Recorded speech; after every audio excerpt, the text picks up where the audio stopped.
Nós estamos em mais uma edição do Forma Mais, que é um espaço idealizado para trazer conhecimento, né, compartilhar informações de qualidade, disseminar, né, informações que possam auxiliar os empresários, gestores, investidores, né, a alcançar melhores resultados, né, em seus negócios, em seus investimentos. E, nesse sentido, né, nós estamos iniciando, nesse momento, um evento que tem como tema principal a diversificação de investimentos como forma de maximizar resultados e proteger o patrimônio, e proteção patrimonial, que é um tema, né, que está bem em voga, está bem atual, no momento. Os analistas, os influencers do mercado financeiro vêm recomendando a seus clientes investimentos em carteiras no exterior, como uma maneira de minimizar os riscos, né, de choques internacionais, como esse que nós estamos vivendo, né, uma pandemia que atingiu o mundo inteiro. Crises nacionais, essas a gente vive, né, já há algum tempo, né, estamos sempre enfrentando esse tipo de cenário aqui no Brasil. E, mais recentemente, né, os investidores vêm apetitosos por manter seus ganhos, né, por conta da redução da taxa de juros aqui no Brasil. Então, o investimento em outros mercados acaba sendo uma alternativa bem interessante para que ele possa, né, minimizar, né, essas perdas, né? E também, obviamente, o interesse maior é que essa diversificação, né, possa ser feita com o máximo de segurança. Como esse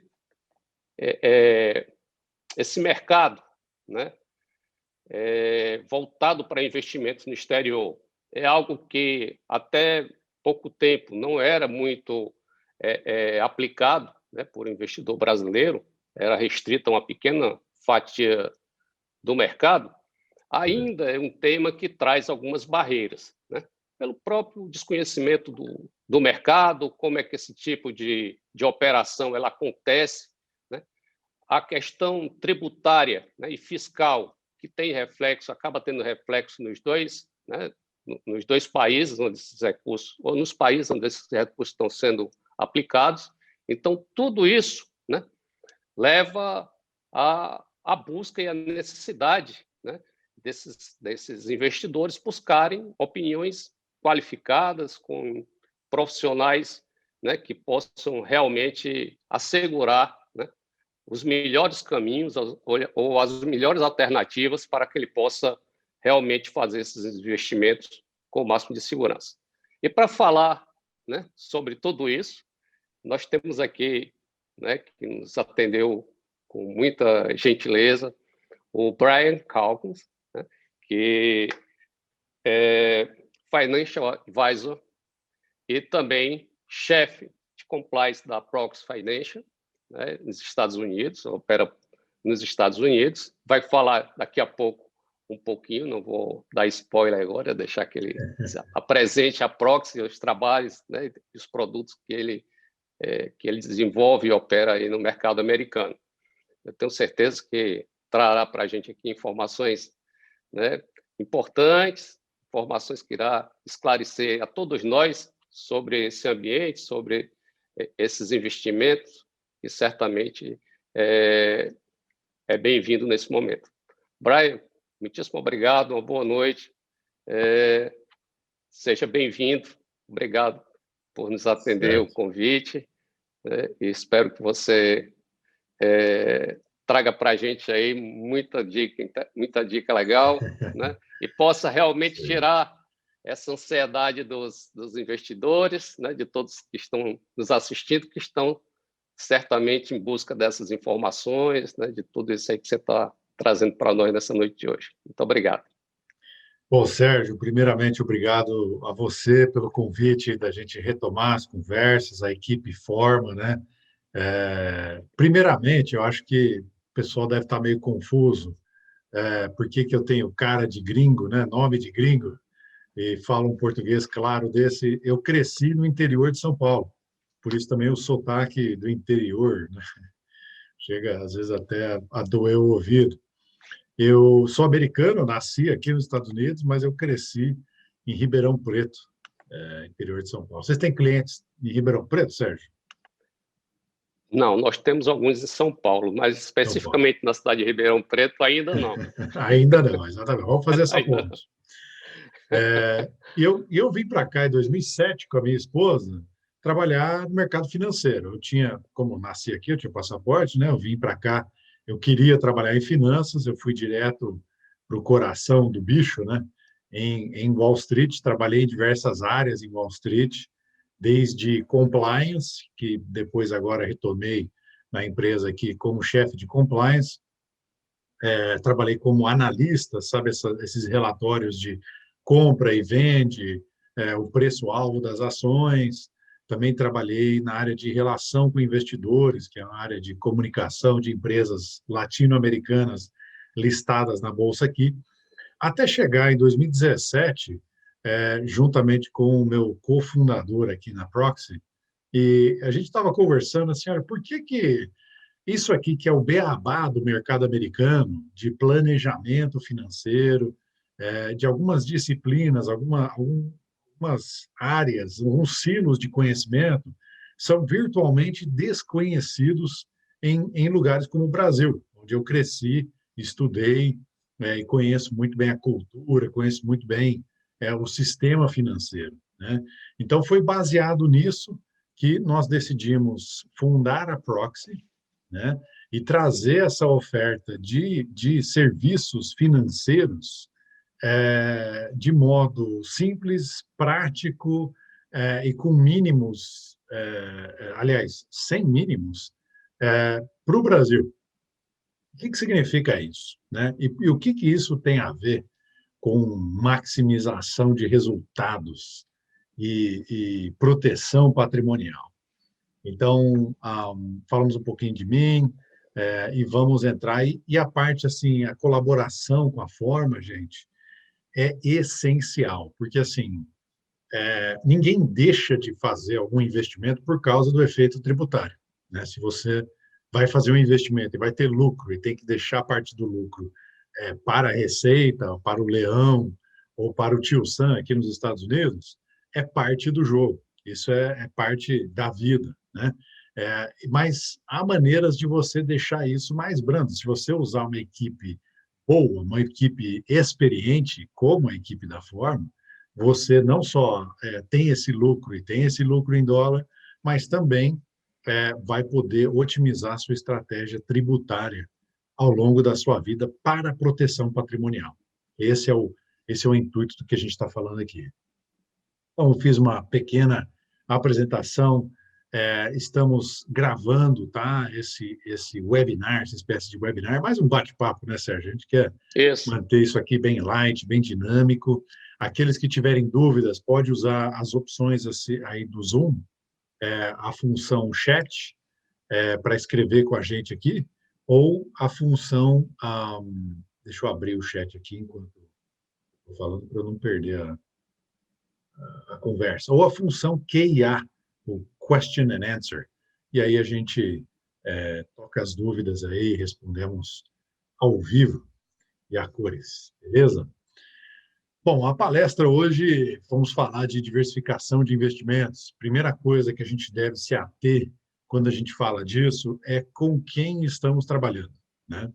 Então, a Proxy Financial, a empresa a qual eu fundei junto com meu sócio, e hoje somos 10 financial advisors, e quando começamos éramos 2, 4 anos atrás, não tem registro e licença no Brasil. O que significa isso? Nós não oferecemos os nossos serviços no Brasil. Nós trabalhamos exclusivamente nos Estados Unidos.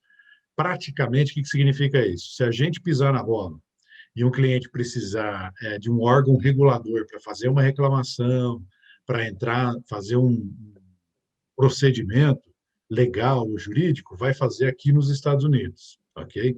Então, todas essas recomendações e o trabalho que a gente só faz em solo americano. Ok.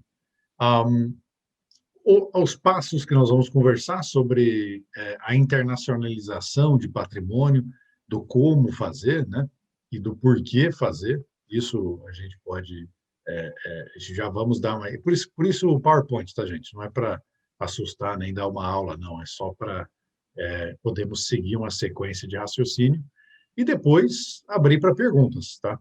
Então, aqueles que forem tendo dúvidas durante a exposição podem já mandar e a gente vai conversando.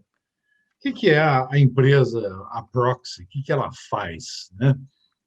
Nós somos uma gestora. Então, no Brasil, a gente ouve muito falar em gestora, que é ligada à CVM, para fazer gestão de recursos de famílias, de pessoas, abrir uma conta e a gestora faz os investimentos em nome dessa pessoa, ou da família, ou da PJ, né? Nós fazemos isso aqui nos Estados Unidos. No Brasil também é chamado de asset ou de family office, tá?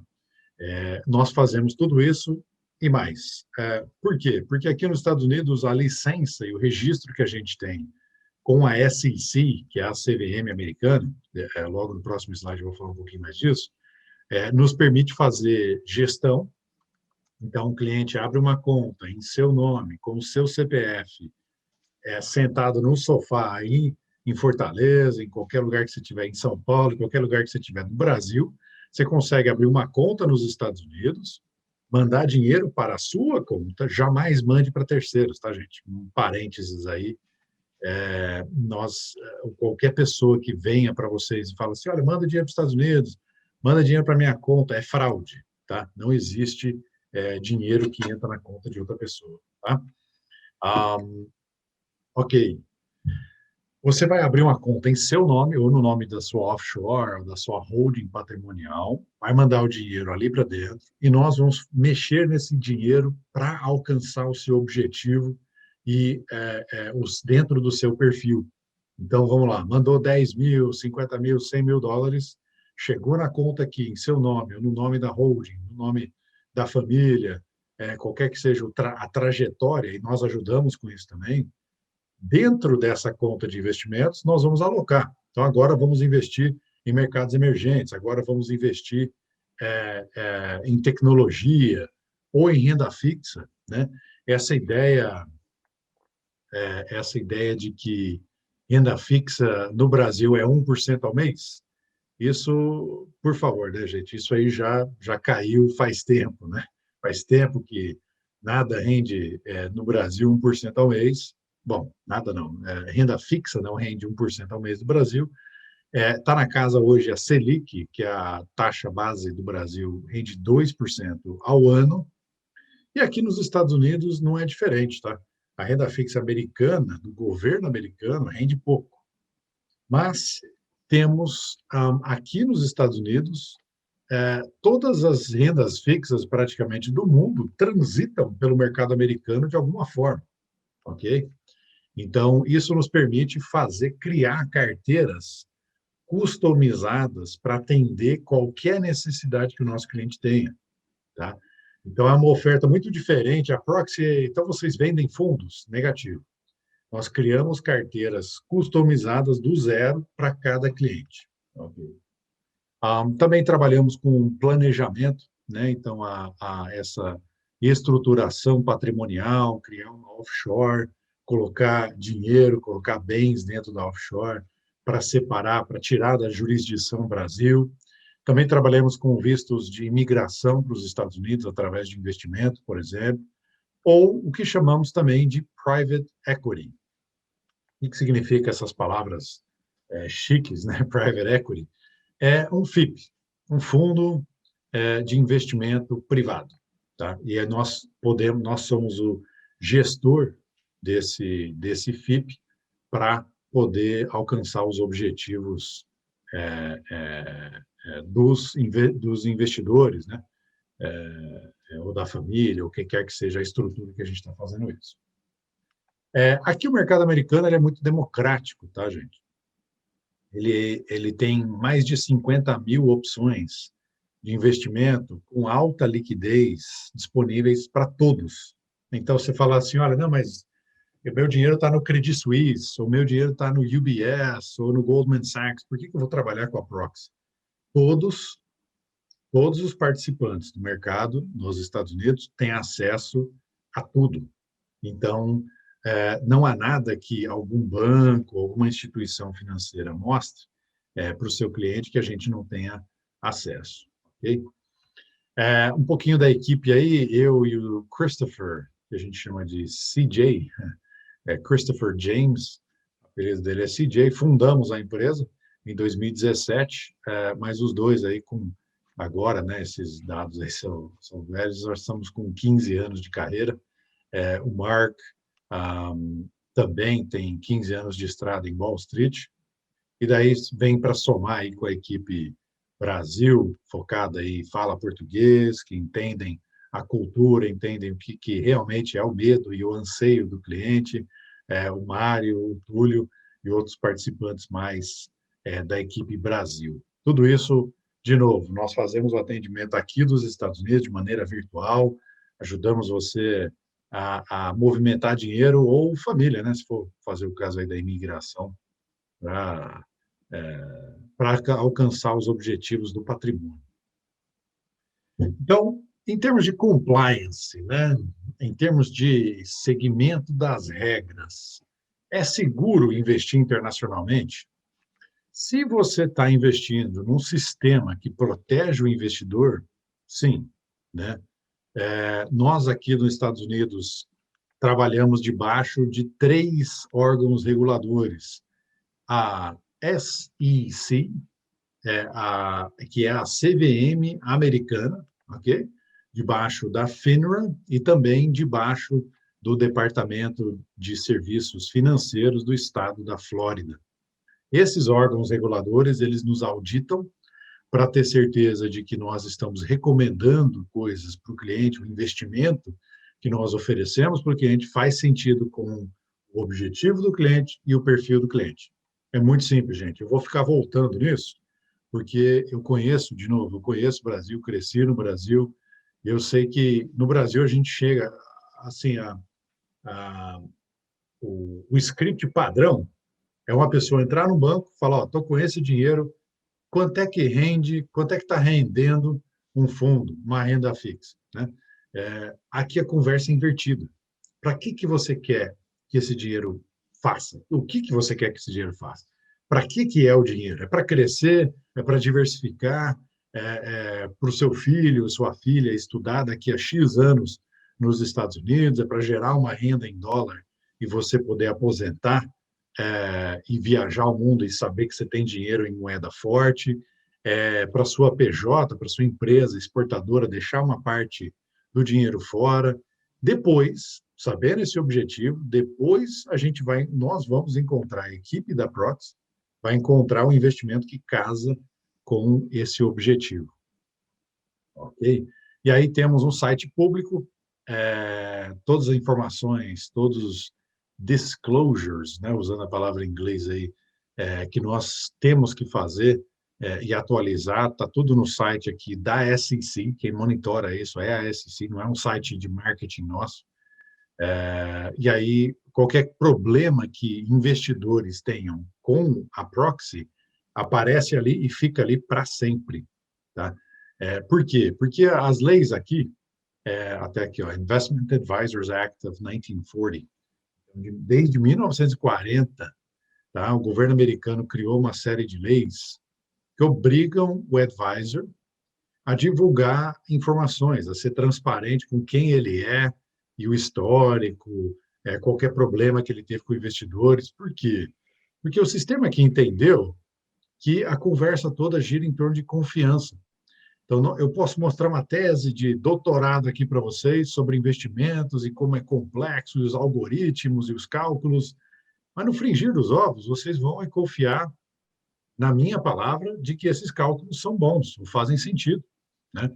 Então, baseado nisso, o sistema financeiro americano colocou um gargalo aí, que é a disseminação de informações sobre quem você trabalha, ok?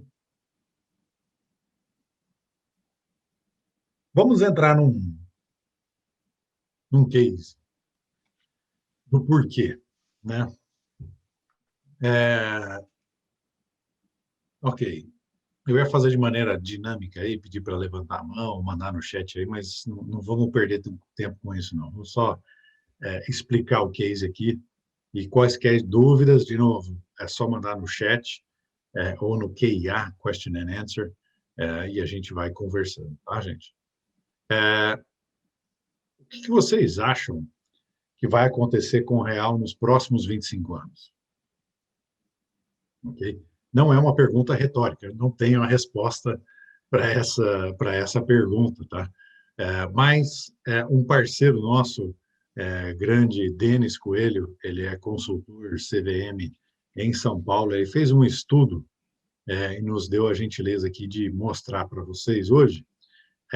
Ele analisou os últimos 25 anos da história real e dólar. Por isso que é 25 anos, porque o real foi criado em 27, na verdade, foi criado em 94, né? E era R$ 1 para $1. Tá? Então, isso nós estamos vendo aqui nesse gráfico. Tá aqui, nasceu o real em 1994, está aqui a trajetória do real. Essa é a cotação nominal. Então, a linha verde é quanto era o real versus o dólar cada ano. Nós vimos aqui o choque pós-transição, né? O governo Lula, daí vimos a época áurea. Ah, sim, Mário, esse quadrado aqui é de propósito, para o pessoal não pular para as conclusões aí. Obrigado, Mário. O Mário está mandando uma mensagem aqui. Aqui a época áurea do governo Lula e Dilma, né, onde o real se fortaleceu muito, e o Brasil aí teve muita relevância no cenário global. Não obstante, é o período pós-crise hipotecária aqui nos Estados Unidos, crise financeira global, ok? Isso aqui tem um bom quesito disso aí aqui. E aí, agora, esses anos recentes, até 2020, quando bateu quase 6-1, né? Isso aqui já aconteceu. Esses gráficos aqui são fatos históricos. A linha roxa, gente, é o dólar ajustado ao IGPM, o índice geral índice geral de inflação de produtor, né? Eu acho que aqui no rodapé até diz aonde que foram tiradas as análises e como que foram feitos os cálculos, tá? Então nós pegamos a cotação do dólar e ajustamos pela inflação. Então, você vê que ela basicamente está seguindo, o dólar real está seguindo uma progressão aí da desvalorização do real de maneira interna, né? E aí nós vemos que o IGPM acumulado, né, índice de inflação usado aqui, do lançamento do real até dezembro de 2020, foi de 884% no total, ou seja, 8,78% ao ano, que o real perde valor. Então, se você for pegar esse período inclui um período inflacionário, um pouquinho aí no começo dos anos, no final dos anos 90, com a crise asiática, também um pouco um período entre Lula e Dilma, e agora no finalzinho. E o resto, a inflação, na verdade, foi mais estável, né? Agora, vamos olhar o futuro. Qual é a projeção? Se você olhar estatisticamente, se você pegar algumas projeções que nós temos aqui, se a inflação for de 4,5% ao ano, se a inflação for de 6%, se a inflação for de 8,5%, como ela tem sido, aliás, menos do que ela tem sido, nós vemos assim que a tendência do dólar é continuar subindo nos próximos 25 anos. Isso pode acontecer, tá? Isso aqui é uma análise que esse consultor financeiro fez, compartilhou conosco. Nos próximos 16, 15 anos aí, o dólar pode estar entre 8 e 5 reais para dólar, 10 ou 14. Em nenhuma das hipóteses parece que isso aqui pura teoria, puro cálculo, puxou a calculadora, estabeleceu aí as rédeas de que lado que ia a conversa e jogou isso aqui, tá, gente? Não tem nenhuma garantia que isso vai ser real. Mas o Brasil, sendo um país exportador de commodity, eu não sei dos participantes aqui se tem algum exportador, né? Qual é o interesse do país de fortalecer a sua moeda? Especialmente na exportação de commodity, que não há diferença de qualidade, de tecnologia entre um lugar e outro. Por exemplo, a Starbucks compra milhões de toneladas de café do Brasil hoje. E se o real fortalecer com R$ 5 para $1, o sujeito aqui compra ele manda $1 para o Brasil e ele compra R$ 5 de café. Se o real vai para 4 para 1, ele vai comprar com o mesmo dólar, ele vai comprar 20% a menos de café. É muito café. Então, a economia do Brasil, o item número um do PIB do Brasil é minério de aço, tá? Muito produzido aí pela Vale, exportado, né? Muito dele é exportado. Nós vamos vender menos aço e o PIB do Brasil vai cair se o real se fortalecer. Então você vê que os dirigentes, né, a presidência, os ministérios no Brasil, eles têm pouquíssimo interesse em inviabilizar a competitividade do Brasil ao fortalecer a moeda, né? Então, voltando, o que isso tem a ver com a sua situação patrimonial? Se você colocar todos os seus ovos numa cesta só, você aumenta o risco, né? Essa é uma premissa do mercado financeiro. E a mesma coisa acontece com o patrimônio. É tão fácil tirar dinheiro do Brasil, internacionalizar, diversificar, que você já não tem obrigação não é difícil, você não precisa ter milhões de dólares para fazer essa diversificação. Esse é o ponto. É uma necessidade e não é difícil. Ok, o dinheiro chegando nas praias de Miami e subindo para o norte, né? Aonde que esse dinheiro vai parar? Nós temos inúmeras coisas, assim como o Brasil tem ações, tem renda fixa, tem ativos reais na forma aí de casas ou aquilo lá que eu comentei, fundos de investimento privados, né, o private equity, também empresas, franquias e por aí afora. Nós, como gestores ou como assessores fiduciários, nós temos condições e licença e registro debaixo de auditoria, trabalho sério para entregar para o cliente que tem a necessidade de internacionalização, entregar o caminho de como chegar nesses investimentos e o porquê e quando mudar, né? Que é outro entrave que o investidor internacional tem. As grandes marcas do mundo, o próximo slide eu vou mostrar isso com mais clareza, estão todas aqui nos Estados Unidos, né? Inclusive grandes marcas do Brasil. A própria XP, que está fazendo uma revolução assim contagiante no mercado brasileiro, a gente acompanha aqui de fora, torcemos muito, né, para essa instituição e que está revolucionando o mercado do Brasil. Ela tem a ação dela. Se você quer ser dono, acionista da XP, você tem que comprar as ações aqui nos Estados Unidos. A título de curiosidade, Facebook, Amazon, Apple, né, Netflix, Google fazem um grupo apelidado aí carinhosamente de FANG aqui nos Estados Unidos. Eles adoram sigla aqui, tá, gente? Vai se acostumando.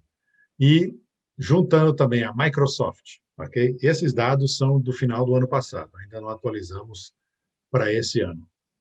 Essas 5 empresas, os Estados Unidos têm 22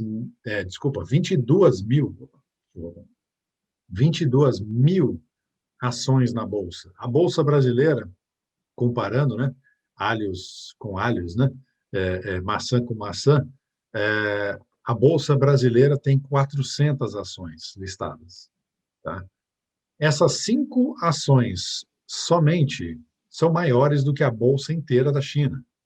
São maiores do que a Bolsa de Hong Kong, maior do que a Bolsa Unificada Euronext da Europa, ou se pegar sozinha a Bolsa de Londres, o Deutsche Börse, né, que está dentro aí de Euronext. Brasil, a gente olhando aqui os dados, Brasil nem apareceu na comparação com as maiores bolsas do mundo, né? 5 empresas são maiores do que todas essas outras bolsas inteiras junto. Mercado de renda fixa mundial, ela é 100 trilhões de dólares, tá? Dos quais 31% são emitidos nos Estados Unidos, tá? Os outros 17% Japão, Brasil. Eu tinha localizado numa outra palestra o Brasil aqui, mas eu perdi ele. Mas assim, dos 21, dos 31 trilhões, né, vamos supor que é 100 trilhões redondo de renda fixa do mundo, dívida, né, o mercado de dívida, 21 trilhões é do governo americano, tá? Então tem parece muito, mas governos são assim que eles operam, né? Isso é normal, essas taxas. E 10 trilhões é de renda fixa privada, são mercados de dívida privada. Tudo isso transita 10 trilhões de dólares por dia, esses mercados financeiros aqui nos Estados Unidos, dando ampla oportunidade de alguém mandar 100 mil dólares para investir, você consegue acessar esse mercado trilionário, fazer parte dele, realizar seu lucro e sair, e você não fica travado com liquidez, com nenhuma liquidez. Há um ponto, falando em liquidez, os investimentos que a gente mais usa aqui nos Estados Unidos são os ETFs, Exchange Traded Funds. Existem no Brasil, são investimentos excelentes no ponto de vista de custo. Então, se você pegar um ETF e um fundo mútuo, um fundo, como é chamado no Brasil, geralmente o ETF tem 10% do custo de um fundo mútuo, tá? É esse tipo de investimento que a gente usa aqui nos Estados Unidos. E aqui, de renda variável, nós temos 1.500 ETFs. Então, nós temos 1.500 fundos de custo baixo para colocar o dinheiro dos nossos clientes. E de renda fixa tem 400 fundos. Ou seja, uma oferta que qualquer patrimônio atende à necessidade de qualquer patrimônio. Vamos lá. Como é que funciona essa assessoria fiduciária? Bom, fiduciário vem da palavra fidúcia, que em latim significa aquele em quem se pode confiar, que é o advogado, o médico. Nós, do mercado financeiro, nós temos essa mesma categoria, tá? Então, por que a gente pode ser alguém que se pode confiar e não todos os participantes do mercado? Bom, porque nós não recebemos comissão e remuneração de ninguém, a não ser do nosso cliente, tá? Então, baseado na sua tolerância de risco, né, nós vamos determinar uma carteira que atende à sua necessidade, uma carteira conservadora, uma carteira moderada, ou agressiva, o que quer que seja. A gente pode customizar a oferta, a sua carteira, às suas necessidades, usando 22 mil ações, 4 mil fundos mútuos, 1.500 ETFs, esses trilhões de dólares, nós concentramos isso e trabalhamos de maneira prática com os nossos clientes para atender qualquer necessidade. Entenderam como é diferente do que a gente está acostumado de olhar e falar, mas quanto é que rende isso aí? No nosso caso, rende o que você quiser. Se você tem um perfil agressivo e tem um horizonte de tempo longo, pode render uma boa porcentagem por ano. Inclusive aqueles investidores que são ultraconservadores, né? Aqui o conservador voando, ele bota o cinto, né? Entrou no avião, já bota o cinto e tal, e o ultraconservador já coloca, né, o life vest, esqueci em português. Mas atendemos qualquer perfil e objetivo. É dinheiro que está debaixo do colchão? Talvez seja bom protegê-lo numa moeda forte e com instituições e investimentos sólidos do mundo inteiro que transitam aqui nos Estados Unidos. Daí, entrando um pouquinho assim, eu vou pedir para o Sérgio complementar, né, a parte brasileira. A parte americana, como é que funciona a tributação? Então, eu mandei dinheiro para os Estados Unidos e agora o tio Sam vai querer o quê de mim? Basicamente, ganhos de capital não são tributados, então fica 0% aqui nos Estados Unidos em ganhos de capital, de renda variável, de renda fixa, de juros, de fundos, o que quer que seja, tá, gente? Com exceção de imóveis, tá? Imóvel, se você comprar na hora da venda, tem o tal do FIRPTA, é outra tratativa. Estou falando aqui de mercado financeiro somente, tá? Dividendos e juros são tributados, eles são tributados a uma tabela de 30% flat, que a gente chama, ou a tabela de IR. E daí, para fazer o IR, um profissional tributário tem que fazer a declaração, mesmo sem um CPF ou um CNPJ americano, você pode fazer a declaração de imposto aqui e ter um ressarcimento do lado de cá. Alguma coisa do lado do Brasil, Sérgio? Sim, Brian. É, essa, essa tributação, né, é feita lá nos Estados Unidos, né, na realidade, aqui no Brasil, ela é tratada com a aplicação de dois tributos sobre esses ganhos, né, que ocorrem aí no mercado americano. Um sobre o ganho de capital, aí nos Estados Unidos ele é isento em cima dessas aplicações, mas aqui no Brasil, né, o ganho de capital, que é a diferença positiva, né, entre o valor da aquisição e o valor que você fez a venda, né, desse ativo, ele é tributado, né, de forma escalonada, começando com a alíquota de 15% e indo até 22,5%. Ela começa com a alíquota de 15%, que vai de 0 até 5 milhões, né, de ganho, né? E quando chega na casa dos 30 milhões, que é mais ou menos, né, a, o que rende a aplicação do Brian, aí tem a alíquota de 22,5%. Então, esse tributo, né, tanto que incide sobre os ganhos de capital, né, como os de renda, juros e dividendos, né,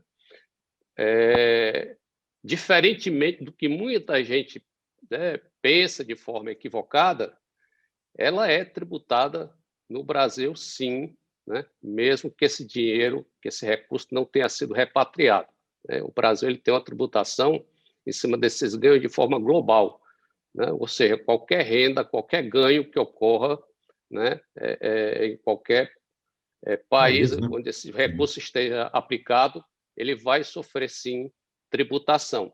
E o recolhimento, né, desse tributo, ele deverá ocorrer sempre até o último dia útil do mês subsequente aos recebimentos desses ganhos, né? Então, no caso do ganho de capital, né, ele é tributado dentro dessa faixa, né, de alíquota progressiva de 15% até os 22,5% e recolhido sempre no mês subsequente à, à realização, né, à venda desse bem e sobre essa parcela, né, positiva entre o valor de compra e da venda. No caso dos juros e dividendos, ele é um pouquinho diferente, né, porque no caso dos dividendos, ele vai incidir aquela tabela progressiva, né, que a maioria dos brasileiros conhece, que vai de 7,5%, né, até 27,5%. Né? E mensalmente você tem que fazer a declaração desse ganho numa declaração chamada Carnê-Leão. Né? Então, todo mês, né, esses valores que são recebidos a título de dividendo, né, lá nos Estados Unidos, incide essa tabela progressiva. Só que, como o próprio Brian mostrou para a gente aí, lá existe uma tributação, né, de 30% sobre esses ganhos. E existe um acordo de reciprocidade entre o Brasil e os Estados Unidos, como existe também com outros países, como é o caso de Portugal, enfim. Então, o que acontece? Esse valor que você paga nos Estados Unidos, ele é compensado, né, aqui no imposto a pagar aqui no Brasil, nesse carnê-leão. Ou seja, se aí nos Estados Unidos ou lá nos Estados Unidos você paga 30% sobre esse ganho, e aqui a nossa alíquota máxima é 27,5%, então, na realidade, não haverá, né, o desembolso efetivo desse tributo, né, sobre essa renda. Mas os valores, né, desses ganhos irão se somar às outras rendas que você teve ao longo do ano, que irá compor, né, o total na sua declaração de imposto de renda anual. Mas o imposto, tanto para o ganho de capital como para os dividendos, ele é recolhido sempre que você receber esse recurso, né? E é utilizado essas declarações e o recolhimento se dará sempre até o último dia do mês subsequente ao recebimento.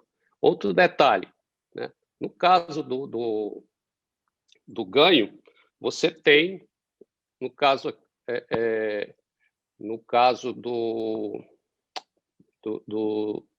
ganho positivo, ou das vendas que você fizer, você tem até R$35 mil de isenção. Ou seja, se você recebeu, né, esses ganhos até essa faixa, né, até esse total de R$35 mil, você não terá nenhum tipo de tributação. Isso ocorre também para algumas aplicações, como os ETFs, como o Brian falou, se você resolve fazer a opção, em vez de receber dividendos, ter ganhos cumulativos desses juros, né? Então, quando você resgatar esse valor, né, se você resgatar até R$35 mil, não se fala em tributação, porque até essa faixa é isenta. E o que passar disso aí, ele paga 15% no caso, né, dos juros que são retidos nessa modalidade de aplicação. Perfeito, Correto? exatamente. Exatamente. Muito bem. Explanação. Aí, ó, especialista é outro nível. Uma coisa que você tem um tema tributário, né? Que você tem um impacto tributário é a sucessão, tá? Isso realmente é diferente quando você investe fora. Aqui nos Estados Unidos, o valor que começa a incidir o ITCMD, como a gente pensa nele no Brasil, então, vamos lá, uma pessoa falece, passa os bens para o cônjuge, aqui nos Estados Unidos é a mesma pessoa jurídica, e quando o cônjuge falecer, vai passar para os herdeiros, as herdeiras, vai incidir um ITCMD no Brasil, sim ou sim, né? A não ser que esteja dinheiro dentro de PJ, e todo esse trabalho que o pessoal da forma faz. Aqui nos Estados Unidos é 60 mil em valor. Então, uma casa com mais de 60 mil, que vale mais de 60 mil, entra nessa conta. Uma conta de investimento que tem mais de 60 mil em valor, entra nessa conta. Qual que é o ITCMD? Vai de 24% a 40%.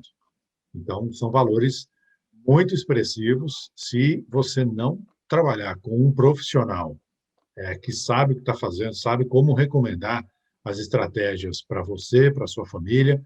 Não protege patrimônio, gente. Na verdade, até pode prejudicar, pode ficar até metade do dinheiro pelo caminho aí. Então, aqui nós temos uma conta, esse material vai ser compartilhado também. Não quero perder tempo com os detalhes, mas como é que a gente protege, então? Né? Se tem esse perigo, né, esse risco de deixar metade pelo caminho, como é que a gente faz? Eu vou comentar um pouquinho sobre seguros, né, e trust do ponto de vista americano, e o Sérgio pode complementar o que uma offshore pode fazer para o seu patrimônio no Brasil. Rapidamente, se você tem $1 milhão aqui nos Estados Unidos, você está com 40% exposto. Então, você precisa garantir $400 mil desse $1 milhão para efeitos de sucessão. Vamos fazer um seguro a termo, né? O seguro aqui nos Estados Unidos é muito barato, e se você tem um valor desses em investimentos, em casas, em patrimônio aqui nos Estados Unidos, você tem já a justificativa para fazer um seguro americano, tá? Quando você faz o seguro americano, você está saindo da jurisdição brasileira e vindo para a jurisdição americana. Então, qualquer recurso e qualquer problema que você venha a ter não é com a SUSEP que você vai resolver com a seguradora, vai ser aqui nos Estados Unidos. E aí a gente procura uma solução barata e viável, pode ser um seguro a termo, de 10 anos, por exemplo, né? Ou até criar-se a offshore e tudo mais. A outra coisa seria uma PJ ou um trust americano. O problema da PJ ou do trust americano é que você não tira os situs. Situs é o termo legal para onde acontece o problema. Deixa eu explicar. Pessoa física abriu uma conta nos Estados Unidos ou comprou uma casa nos Estados Unidos. Essa pessoa física falece, os bens dessa pessoa física entram no processo de transmissão nos Estados Unidos, entram no processo chamado probate. Então, se você tem uma PJ que é dona da casa, é a mesma coisa. Ainda mais se for uma PJ que tem um dono. A justiça americana chama de entidade disregarded, uma entidade excluída da conversa. Então, assim, tem que saber, de novo, muita gente compra casa aqui nos Estados Unidos, compra apartamento em Miami, e recebe uma indicação de um profissional que não trabalha com essa área assim, de estruturação e proteção patrimonial. Ah, não, bota dentro de uma LLC, que é uma estrutura famosa. E essa LLC agora, ela te protege de liability, de risco legal, de você ser processado e irem atrás dos seus bens no Brasil, por exemplo, por causa de um problema. E ela te protege em termos tributários nos Estados Unidos também, ela dá uma otimização, mas ela não te protege em termos sucessórios. Ou seja, alguma coisa que você quer adicionar em respeito a offshore? É, Brian, seria mais em relação a, a, as ferramentas, né, que você pode utilizar aí nos Estados Unidos ou em empresas, né, offshore que poderiam facilitar, né, o momento Sim, da sucessão, como é o caso de aquelas cláusulas, né, joint tenancy, ou então exato. a, a, ou então aquela cláusula de dissociation que também existe nos Sim, contratos, que também sim, facilitam, né, na hora da sucessão.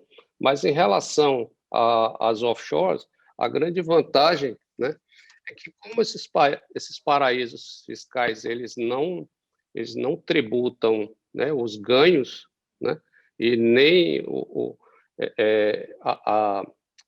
não tributam a renda e nem tributam o imposto de sucessão, de repente, né, quando o valor, né, justifica os recursos que você possui, eu acredito que você deva ter algum parâmetro aí para explicar melhor sim, a todos nós quanto é que seria viável você abrir uma empresa offshore, porque você abrir uma empresa offshore existem os custos de manutenção sim, dessa empresa para que ela possa operar, né?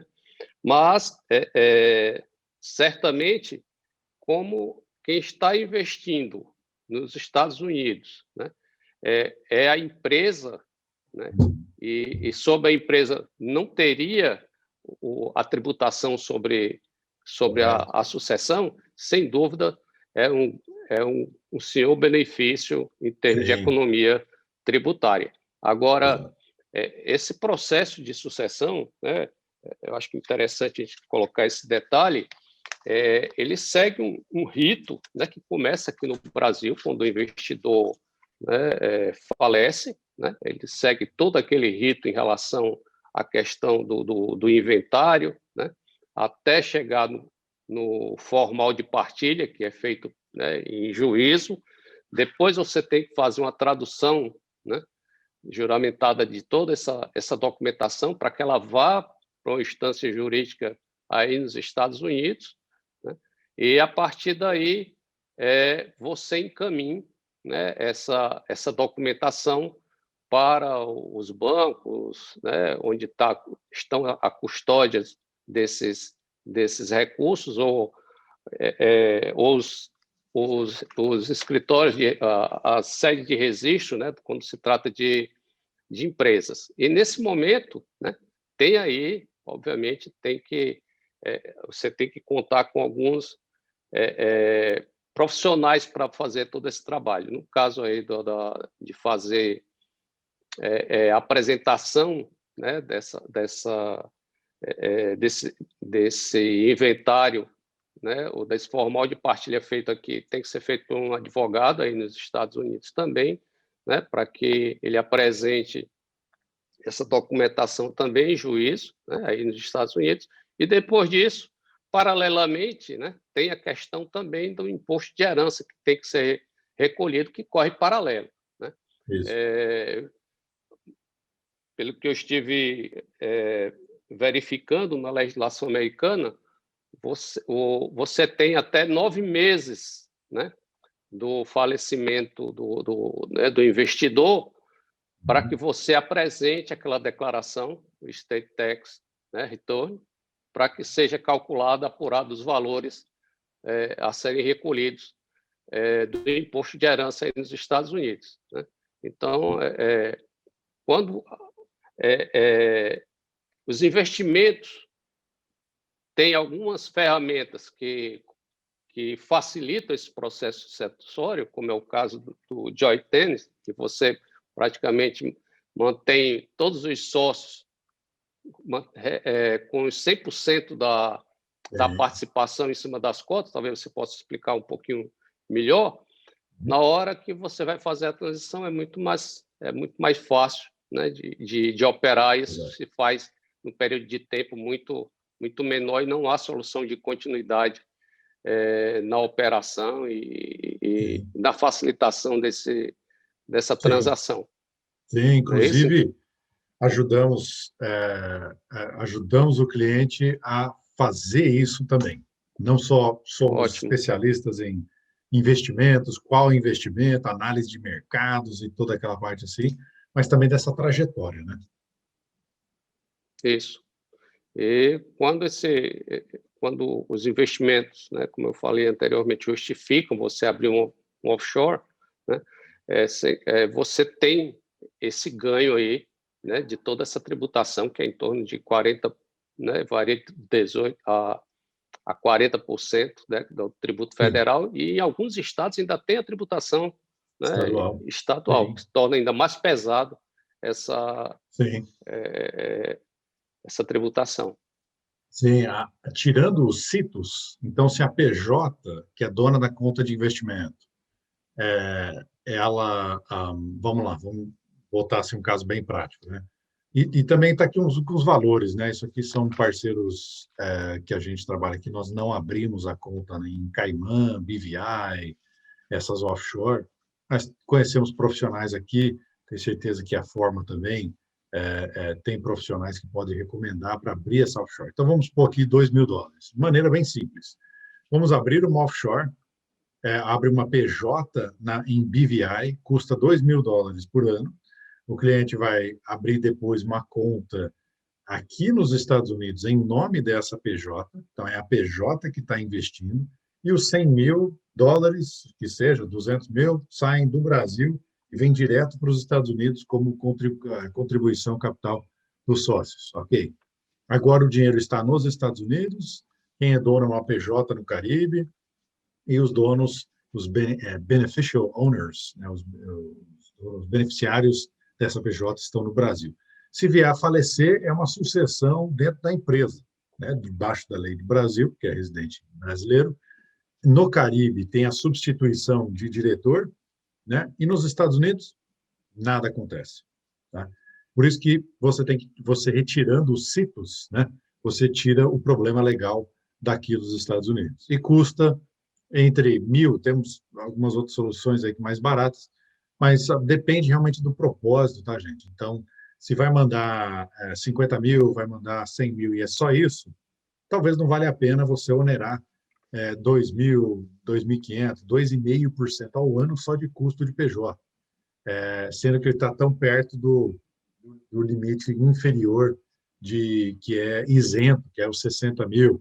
Então, assim, tudo isso para dizer, temos soluções, junto com a equipe Forma, junto com a Proxy, de estruturar esse patrimônio para alcançar os objetivos da família, quer seja, não, vou mandar um pouco só para ver como é que é.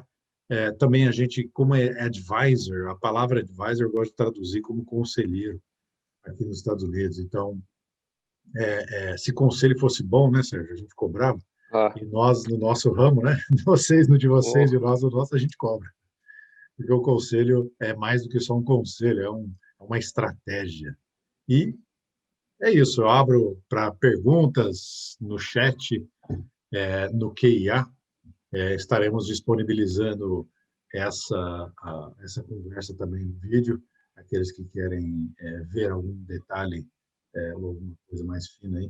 Você tem alguma coisa, Sérgio, que você queira que eu assim, só complementando em comente? relação à questão da offshore, vamos supor que você tem essa offshore, né, com os recursos aplicados, né, nos Estados Unidos, né, sediado em uma de, de, dessas, desses paraísos, Jurisdições? né, tipo BVI, Ok. que são as Ilhas Virgens Britânicas, Caimã, enfim. Você aplicou esse recurso para, né, para aposentadoria, vamos supor. Você, quando começa a receber os dividendos, né, dessa empresa, você é tributado aqui no Brasil. Não é porque está no offshore que não tem essa tributação. Né? E volto a falar novamente aquilo que eu havia colocado anteriormente. A tributação do Brasil ela é global. Aonde a pessoa recebe o recurso, seja lá onde for, mesmo no offshore, ela tem a tributação aqui. Então, quando ela recebe esses dividendos ou juros do capital que você tem investido nessa empresa, ela recebe a tributação. Aí vem aquela mesma faixa de isenção dos R$ 35.000, e o que passa disso aí entra naquela escala dos 15 a 22,5%. Mas, por outro lado, né, não há que se falar em tributação sobre as rendas dessa offshore, nem ganho de capital que ela obtenha nesses empreendimentos que ela opera nos Estados Unidos, por exemplo. Isso, nos Estados Unidos, a person, aqui eles têm como pessoa natural ou pessoa jurídica, né? Pessoa Sim, física, pessoa jurídica. Então, se você é um non-US person, você não é uma pessoa, um residente fiscal americano, zero é zero. Não importa se é é, PJ ou se é pessoa física.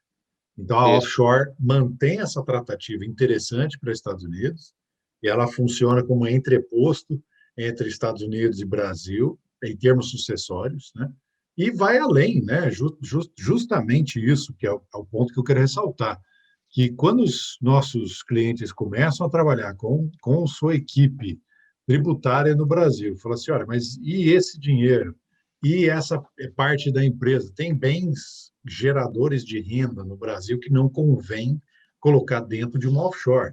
Mas a conversa vai muito além do que simplesmente uma conta de investimento que você manda 10, 15, 100 mil dólares e deixa lá. Torna-se uma conversa junto com os seus assessores sobre como melhor estruturar o seu patrimônio, inclusive contando com ferramentas internacionais. Daí você tira a jurisdição Brasil e talvez o temor, né, e tudo isso que a gente vem vivendo aí no Brasil, você tira uma parte do patrimônio aí, pode ser qualquer parte do patrimônio que convém, que faça sentido, e aí você pode trazer isso para offshore, e a offshore tem várias possibilidades interessantes também.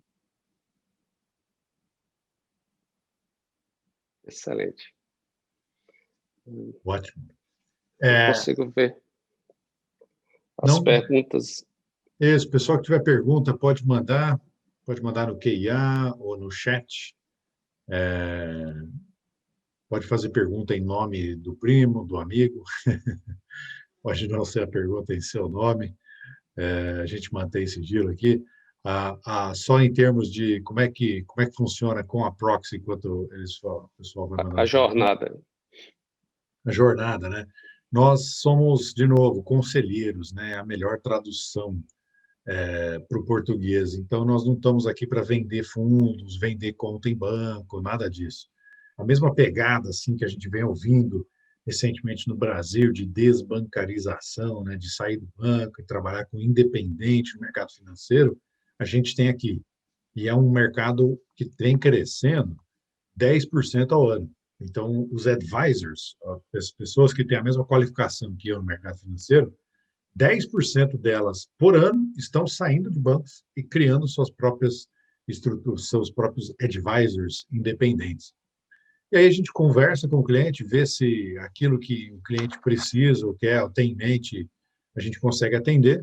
O próximo passo é entendermos realmente o objetivo e a situação do cliente, porque temos clientes que vieram até nós e falaram assim, olha, gostei, estou ganhando dinheiro agora em dólar, quero mandar tudo.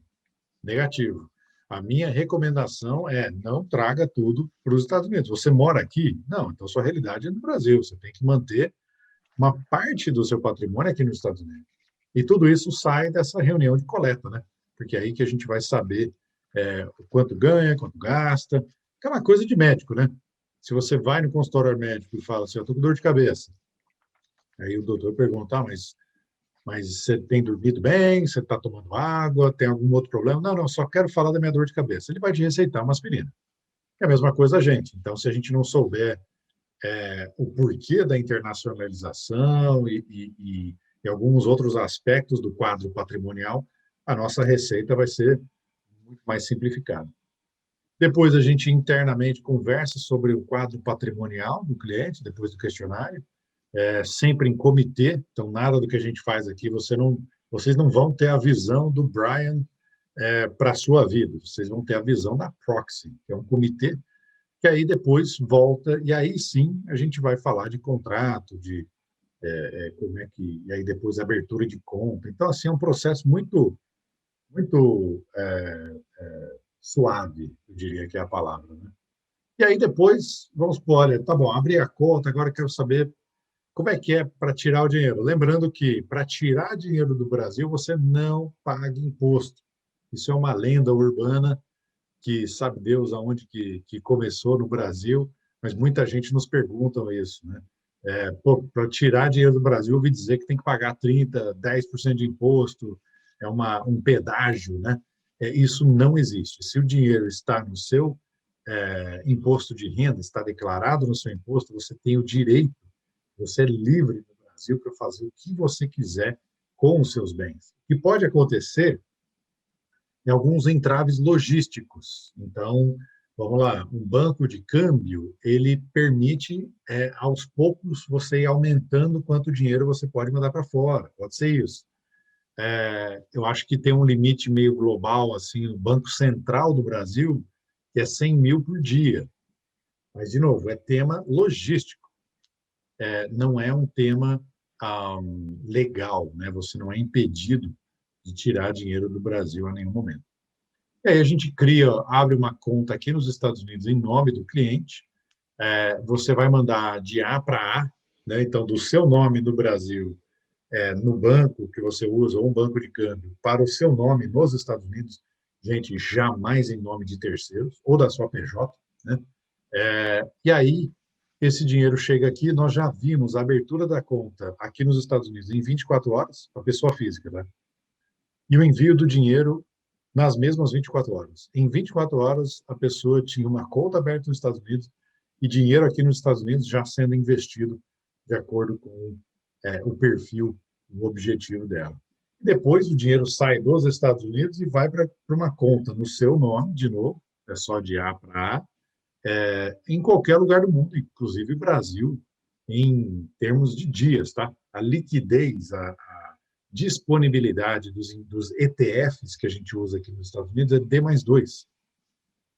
Então, nunca vamos enfrentar uma situação que a gente diz para o cliente assim, olha, infelizmente, aí o seu dinheiro vai chegar daqui a 30 dias. Não é assim não é esses investimentos que a gente usa.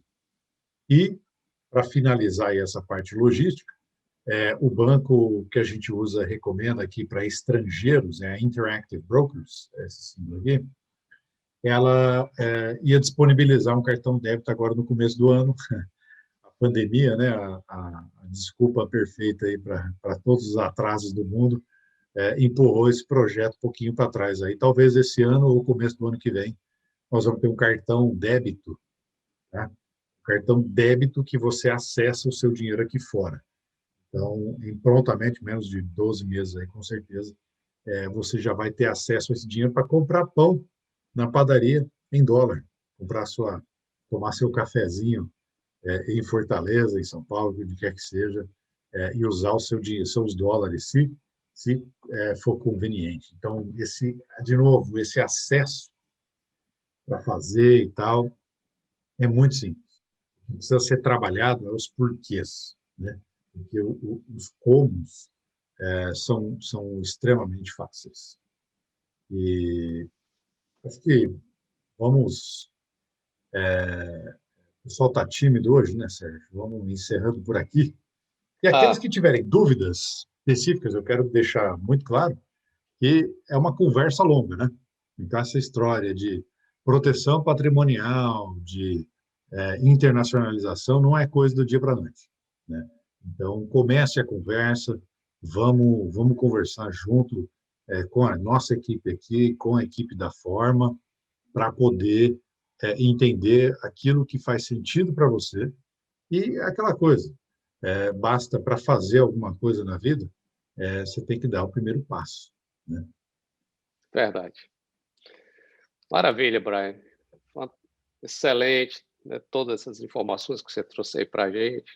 Não tenho dúvidas que todos que estão nos acompanhando aqui estão tendo a melhor ideia de como, né, funciona esse mundo de investimentos em mercados estrangeiros e fica fácil assim, né, para quem quiser obter maiores informações de como se aprofundar ou ter um pouco mais de detalhes, né, em relação a todas essas operações que você apresentou. Você deixou os contatos, né, apresentou os contatos, podem entrar em contato conosco na Forma, comigo, e a gente, né, faz um link, faz o, o canal aí para, né, para avançar e quem sabe, né, de fato concretizar, né, essa diversificação de investimentos que já foi bem mais difícil, né, mas hoje está muito mais fácil de você conduzir esse processo. As facilidades estão cada vez maiores e isso abre uma oportunidade fantástica para que você possa, né, ter uma razoável segurança, né, dos seus recursos, manter, né, o retorno, manter o retorno dos seus ganhos, dos seus investimentos e proteger o seu patrimônio.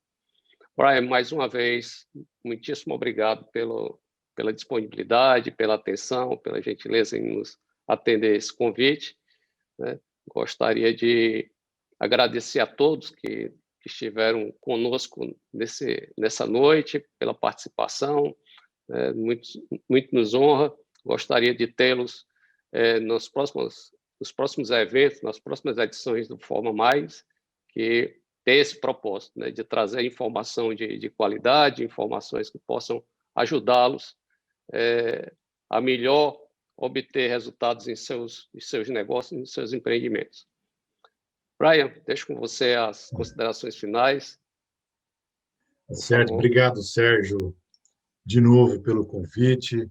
É sempre uma satisfação, uma honra estar participando aqui junto com vocês e tratando assim de um tema que é pouco conhecido, né?